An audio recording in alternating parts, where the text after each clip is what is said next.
Broadcasting live from an Airstream somewhere in Tornado Alley, bringing you the people, places, and stories from the Panhandle to the Red River. This is your Only in Oklahoma show. And welcome to the show. Today we're headed to uncharted territory. Not necessarily, but we're headed to Pawhuska to the Constantine Theater to talk some specters and spectating. I'm Brett. And I am Harley. Can we talk about the white elephant in the room? The snow white elephant in the room? It literally, from last Tuesday to this Tuesday, is what, an 80-degree swing? Do the math. We were at negative, what is that? Negative 14 to 71 degrees. That seemed like... It's a big swing in temperature. How did we get there? I just don't think... I think we were prepared for the snow. We've been there before. Who's we? As a state. It's not the first time we've been heaped in snow, but I think the cold caught a lot of people off guard, including their plumbing. Dude, I don't think that we were perfect. So, last week was my birthday. Oh, yeah. And I was off all week. I'd taken off all week. Sorry, man. To go stay in a cabin in Eufaula. Mm-hmm. In a tree house. I was stoked. And then we got 3 feet of snow. So, what I did on my birthday... Is you followed down in the front yard? No, I literally, right out here at the corner, dug 4 people out of the snow. Really? With my handy-dandy shovel, because it's on a hill. Yeah. And the snow drifts just piled up in this little cul-de-sac area. Uh-huh. And I spent the whole day digging people out of the snow. I mean, I figured after the first or second person, you'd kind of get the idea. Just stay home. Yeah, I don't know what they were doing, but they all needed help, and that's what I did. Well, shovels, I work for, I'm not afraid to say it, Home Depot. I work for them, and shovels, faucet covers, anything weather preventative in terms of winter weather. Disappeared in about 7 seconds. Even if it just said shovel. It didn't even have to say snow shovel. We were gone. I mean, and then after everything kind of started to settle down, then it was like plumbing question after plumbing question. It was the craziest week I've ever experienced in my life. Unfortunately, I think there are at least a few people who are predicting that this is the new normal. Oh, so maybe we'll get it next year? That we are kind of moving into a solar minimum phase. Oh. And we should expect severe cold snaps at least man. once a year, is a theory that's out there. We'll see, I guess, next year. Does it have anything to... I mean, I used to do a really good Al Gore impression when he first started talking about global warming. Does that have anything to do with it, Harley? No, it was better back then. But I think... I don't know. There's a lot of the climate change. It's now officially called climate change. We don't call it global warming anymore. Do you think this does anything for the naysayers, or does it what? Does it even? It's just part of it. It's just part of the life cycle of planet Earth. I think a lot of our weather is solar dependent, and the sun goes through phases, and this one will be around for the next 10 to 15 years based on historicals. I'm okay with it as long as we're ready for it. I didn't lose power.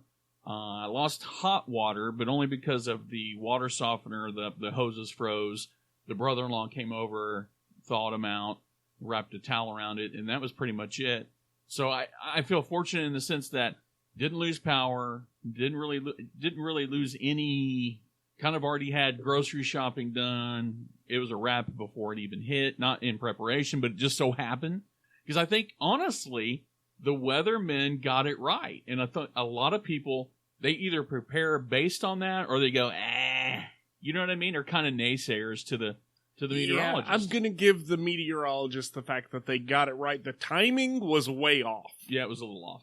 But yeah. I will definitely give them the overall circumstance was 100% on point. But here's something I noticed because I follow a couple of weather people on Facebook, and they would do live updates. There were people legitimately mad when the snow didn't hit. We're supposed to have 12 inches of snow right now. And then there were people like begging to go to California. Yeah.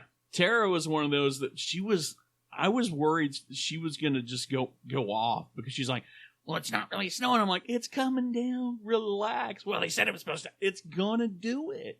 So I think there were a lot of people that I like the white stuff. What I don't like is the white stuff when it freezes the power lines, or the clear stuff that freezes the power lines in the plumbing issues. But all in all, I think we handled it well as a state. I think we did. So I'm Oklahoma proud. Oklahoma proud, buddy. I don't know about you, but I'm ready to head to Pawhuska, and we're going to do that next. So I am one of those people that knocks things out kind of early. I try to get everything done in advance. Well, for what? Taxes? I'm just going to say that I've already got my tax return. Well, I have to wait to do mine because it has to be done around due dates. And I'm not talking about filing dates. I'm talking about, I'm waiting to file is the head's crowning. I'm like, can I get the birth certificate? They're like, why? Because I'm trying to file my taxes because I have kids every single year. Oh my God. So unlike you, I have to wait.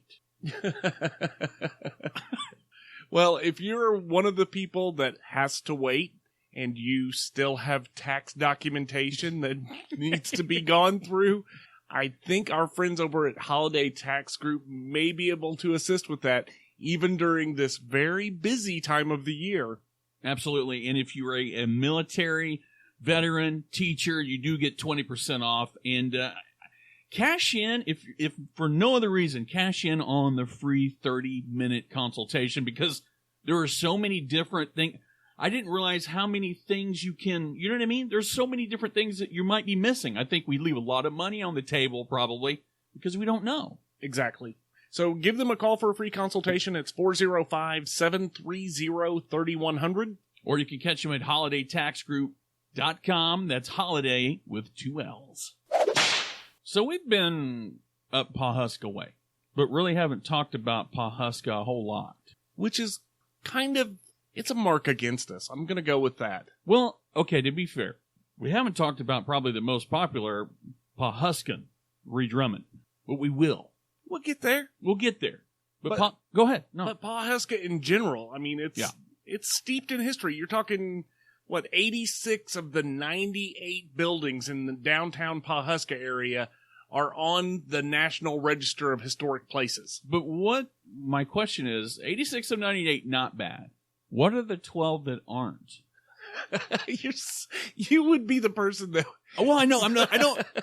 It's more of a rhetorical question. I'm not expecting you to drop some factoid, but there are 12 buildings that need to get there together. Or there are 12 buildings that were built after 1980. I know, but the whole town looks like it was built before 1880. The very interesting thing about Pawhuska, at least from my standpoint, is that there's a real fusion almost of Native American culture and Western culture kind of melding together. Right. And you can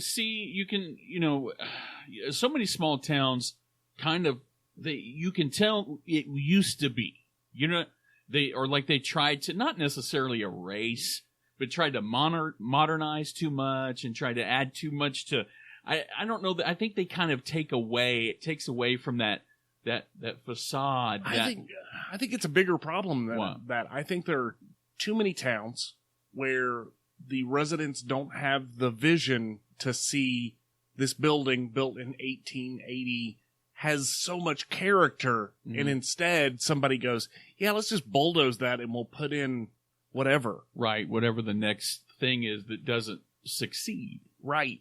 And we've been to a lot of towns, small towns, throughout Oklahoma that have this character quality that really spend the time and the effort. And after talking to a lot of the people on the Main Street associations and Chamber of Commerce's, they really try to, I don't know what's the word I'm looking for. I mean, highlight that quality. And Pawhuska is definitely one of those that's doing that. Right, and the place that we're talking about today is the Constantine Theater. It's one of the oldest buildings in town, one of the oldest working theaters in the state, and of course it is listed on the National Register of Historic Places. How many here? And again, this is a rhetorical question. You probably don't have the answer, but I'm going to ask. I don't know of a lot of theaters that are listed on the National Register. I don't actually have the National Register list. Right. So I don't know. But I think it's probably not very many because, again, I think this falls into one of those categories where a lot of times you see small towns turn a theater into a thrift store.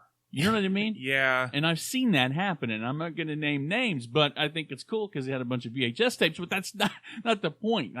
I think when you can still utilize the space and still give, it still breathes that life, that historic charm. Right, and this place is a beautiful landmark on Main Street. It was originally a hotel, though. Really? It was built in 1895. It was later turned into a theater in 1914 by C.C. Constantine. He was a Greek immigrant who dreamed of turning it into, like, the finest opera house in the Southwest. So not a demon hunter, like we've been trained to believe about Constantine. Well, I mean, everything I thought I knew about Constantine has just been shattered. Did you know he was from Greece? I didn't. I had no idea. I had no idea. So, again, it was originally a hotel, the Hotel Pawhuska in the 1800s. He did a great job. He turned it into a premier opera house, kind of remodeling it into the Greek revival style. And it had a lot of success in the 1920s era. The theater hosted 6 opera stars from New York Metropolitan Opera. They had vaudeville acts, silent movies, boxing matches. At a theater. I mean, it makes sense. It does, for the time. Yeah. But one of the coolest things I saw was they had an on-stage circus with a baby elephant and a dog and pony act. You know, they literally had a dog and pony show. Kids, if you've ever heard the expression dog and pony show, they actually had a dog and pony show at the Pawhuska's Constantine Theater. So after that, it was a theater for a long time. Until the 70s, it was just basically a movie theater. Right. And then it kind of fell into disrepair. In the 80s, they had a big remodel. It was done by a group of Pawhuskan citizens led by an Eileen Monger. They restored the theater to its former glory and got it listed, like I said, on the National Register of Historic Places and the National League of Historic Theaters, basically after 100 years after it was built. So, Mike, we've talked about this before, and I'm not asking a question you don't have the answer for. I think the best thing you can do for a place like this is register it with the National Historic Registry, because we've done some research in the past. They can't tear it down. Right. They can't change the name. There are so many things you can't do once it's become, and I think there's another town not far from here, Yukon, that's fighting to keep their co-op silos from being torn down because it's not. How do you not list that? Not to sidetrack, but how do you not list something like that on the National Historic Register to keep that stuff from happening? Yeah, I definitely think it's a travesty when you lose a part of your community's identity. It's literally called Yukon's Best. I think the best thing they could do, another thing we've talked about before, and I get excited about this stuff because I like what they've made the theater into still a multi-purpose venue that has maintained its identity, not just from the storefront, but to backstage. They still use it for performing arts. Absolutely, and they do plays, classic films, Branson-style music shows, musicals, that sort of stuff. The theater has a seating capacity of almost 600, and it's open for community events by appointment. And there's some fine print on that that we'll get to towards the end of the show. But like I said before, it's located in downtown Pawhuska. It's 110 West Main Street. I will say this, I talked about Ree Drummond in the beginning. If you're listening to this, you know who she is. If you have Food Network, if you live in Oklahoma, there's a chance 1 in 3 have waited in line to get into the Mercantile restaurant. What Ree Drummond has done for Pawhuska is amazing. She owns 3 a pizza place across the street from the Mercantile, the bakery. It's a huge draw. Go ahead. Okay, just a little side bit of information. Yeah. Before Constantine bought the hotel, he owned the bakery next door to the hotel. Really? Yes, I thought that was an interesting little bit of. Well, there's a chance. There's a chance that Ree Drummond owns a few of the buildings that are on the historic registry for sure. Side note about her: I've had people go up there and not like some of their food, but they brought it back to me, and I'm like, this tastes just like my grandma made. This is perfect. Bring me back if you go, bring me back a chicken fried steak. I'm telling you, it's out of this world delicious. Pawhuska is a hidden treasure, and people are going up there in droves right now. And some people have never left. Can we talk about the Can we talk about the spooky side of Constantine Theater? I think I think it goes without saying that a theater that's hosted so many different events, for what, well over 100, well over 100 years, yeah. Well over 100 years, that they're bound to have a few that never checked out. Right. So before it was a theater, yeah. Like I said before, it was the Paw-Hiu-Skah House Hotel. Mm-hmm. At least 2 people died there. Yeah. In 1895, a man died of pneumonia. And then a decade later, a woman died of typhoid fever. I mean, that's a pretty good stretch. Nobody died from any viral infection in 10 years. That's pretty good, right? I think we're going to have to cut that part out. Why? Oh, yeah, that's true. So, as far as hauntings go... Mm-hmm. Wait, though. Yes. Was the lady... Was her name Typhoid Mary? No. No, okay. It's Typhoid Sherry. Typhoid Sherry. The hauntings, though, they go back to 1905. The local newspaper documented a ghost sighting on stage during a performance. When was statehood? 1901? I believe so. I'm sorry. I'm just asking. I think statehood was 1901. 1907, okay. Oh, wow. 2 years before statehood. Jeez. So there are a lot of ghosts attributed to the Constantine Theater. As there should be. So I guess the most well-known is the Constantine Ghost, which some people say is a former 1900s actor named Enrico Caruso. Why can't it be C.C. Constantine? I was kind of hoping the Constantine Ghost would be the ghost of Constantine. You would think. I mean, it's the house that he built. If you're going on the atypical haunting, you always see the ghost of the person that proprietor or blah blah blah. Right, and one of the ghosts is reported to be Sappho Constantine Brown, the daughter of the theater owner. But I don't know that I saw anything that would lead me to believe that Constantine himself was one of the specters roaming around. What are the rules to becoming a ghost? I think rule number 1, you gotta die, right? Well, I would hope so. How does Pops not get in? I don't understand how Constantine Sr. isn't in there somewhere. But anyway, I digress. So there was another ghost that is spotted. It's a woman dressed with a button-down dress, and her apparition is spotted most often inside the balcony. Mm-hmm.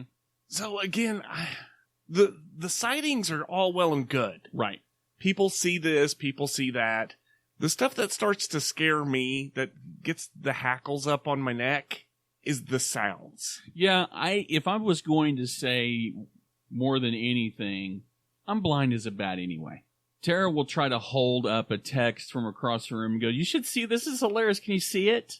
I'm like, it's this big. It doesn't matter how close I am. So with nearsighted astigmatism, I'm probably not going to see a ghost. But here, I've got sensitive hearing. During the renovation, workmen claimed that they heard phantom footsteps, and they also saw an apparition of the girl in question, the button-down dress girl, which may or may not have been Sappho Brown. Yeah. I'm not 100% sure. Yeah. But Witnesses have also reported hearing a barroom brawl. Oh, that'd be cool. Can you imagine? Yeah. I want to hear recordings. That'd be cool. I can't imagine, though, hearing a barroom brawl. That'd be a little much. I'd be looking for the sound. I'd be trying to eliminate any and all possibilities. Yeah, but when you talk about a barroom brawl, that's a lot of noise. That's a lot of noise. And it's very specific. Yeah. I would assume there's not a whole lot of confusion as to what you're hearing. Yeah, I have no idea. But, I mean, there have been plenty of reports. There have. With not just every day. I mean, we're talking people that are, Pillars of the community. Pillars of the community. So the Constantine Arts Council Trust Authority, Vanessa Rouse, she is quoted as saying, you can just feel it. You can feel it in this place. Recalls hearing a sigh heard over a microphone, but the microphone was turned off. Weird. And Serena Jeffers was with her, and she said that she heard it, like an exhale, but louder. She turned off the microphone and heard it again by her side. Nope. And she was like, that wasn't me. Nope. Sounds scare me more than things that I see, because I can dispel things that I see. Yeah, all the scary stuff. Yeah. All the scary stuff as far as the Constantine Theater goes, the really scary stuff to me are the sounds. There was another person, the president of the Constantine Arts Council Trust Authority, Garrett Hartness. He heard sounds of locked doors being opened and echoing through the theater when it was empty. He heard that like 3 different times, the same sound, like the heebie-jeebies, dude. I'm telling you, if I know a door is locked and I hear it open. And especially if I know without a doubt I'm the only one in there. Absolutely. But the worst one for me, and I think it is for you as well. I don't. More than one person has reported hearing the sounds of a child's voice. Kids are scary. I'm All sorry. Kids are scary. They are. Tara had a dream. She woke me up and she said, I had a terrible dream. I said, what was it? Okay, so to set the stage, she's been watching MasterChef. So now pregnant plus food plus being home with a kid is creating nightmares. Anyway, long story short, she said, I had to crack these crabs open. And they looked like crabs at first, and then they looked like Carson, and I had to cut their tongues out. I'm like, what are you... I've never had a dream like that. Oh, that's horrible. horrible. Like, yeah, and I was crying, and then I was like, where was I? She goes, you weren't there. I'm like, you bet I'm not there. I'm no. So yeah, like kids are frightening, and then when they enter your nightmares, yeah, no thanks. So as far as evidence, though, you're talking about hearing recordings, having recorded evidence. There have been at least 4 different paranormal investigators conclude that this theater is haunted. The Nowata Bartlesville paranormal investigators say they caught unexplainable shadows and sounds at the Constantine. That's enough for me. Yeah. But are you is there part of you know what scares you, but is there part of you that's curious? You want to hear it for yourself? Oh, I'd definitely go.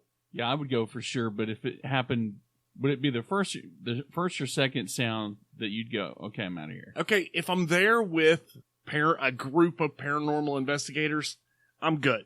Right. Why do you feel like they're blessed? I don't know. Just in general, like if it was me and you, I would probably be all right. But if it was me by myself, I left my phone in there and I had to go in by myself, dude, I would lose it. Really? Yes. Oh man. Especially if you heard a child's voice. You hear a child's voice and then the door slams that's locked. Yeah. Like, I'm out. Yeah. Didn't you hear a kid's voice one day when we were here? You did. Yeah, we still haven't explained that because there's no way that there has been anybody pass away in the house that we live in. Do you know that?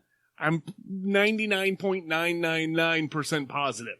Yeah, a kid's voice and that bicycle bell ring, that was enough for me. Yeah. I don't like to be here by myself. So I guess the moral of the story is the show must go on. Even from beyond the grave. I hate this, so cliche. You can't avoid it. You cannot avoid the tropes. So let's talk about fine print. Sure. COVID-19 kicked the Constantine in the jimmy. Oh, yeah. they locked down all of their viewings, and that most of their activities were closed down. Yeah. But they're currently not offering tours. But they do, it looks like they do have events planned coming up shortly. So if you are interested in going to an historic theater, or if you're interested in getting your socks scared off of you, I would say, keep an eye out on their schedule and be ready to go when they're back in business. I have noticed, not just here, but there are a lot of places that are scheduling things, further out. We're going to be talking about some things we didn't get to talk about this year. We definitely are going to be able to talk about some new adventures this year. So I'm super excited about the year in general. But as far as the Constantine Theater goes, right. If you're interested, want to keep up, their website is constantinecenter.com. So definitely bookmark that. Keep an eye on upcoming events.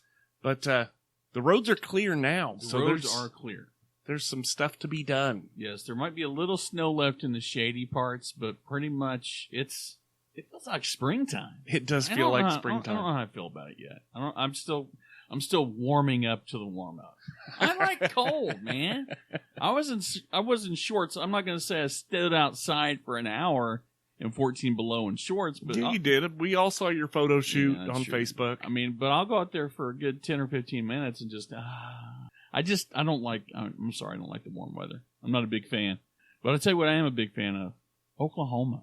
We got tons of Oklahoma coming. I promise this year is going to be a banger, as the young one said. I think they say it's going to be a banger. Is that right? I don't know. But it has been the Only in OK Show. I'm Brett. And I'm Harley. And we're out of here. Peace.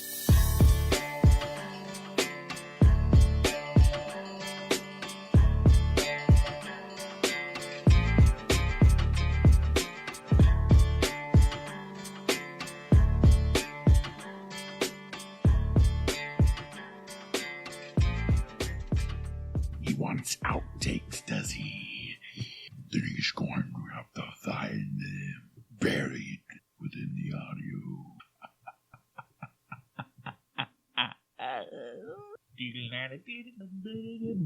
We're going to Paw-Hiu-Skah, baby. Coming up next, more with the boys. Why won't you talk to me? You never talk to me. You like that song?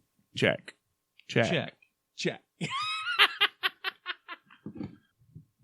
Jackass. What was I thinking? No, hang on a second. Now I have, we all live in a yellow submarine. I don't know why. So, 7 years of editing, or however long we've been doing it, has it turned you into an audio file? Yeah, I catch all sorts of weird sound stuff. There was, I was on a conference call at work, not a conference call, a training session, and this is highly produced. This event normally happens in Vegas or someplace like that. Right, of course it's where Zoom we're talking about new products. It's all on Zoom.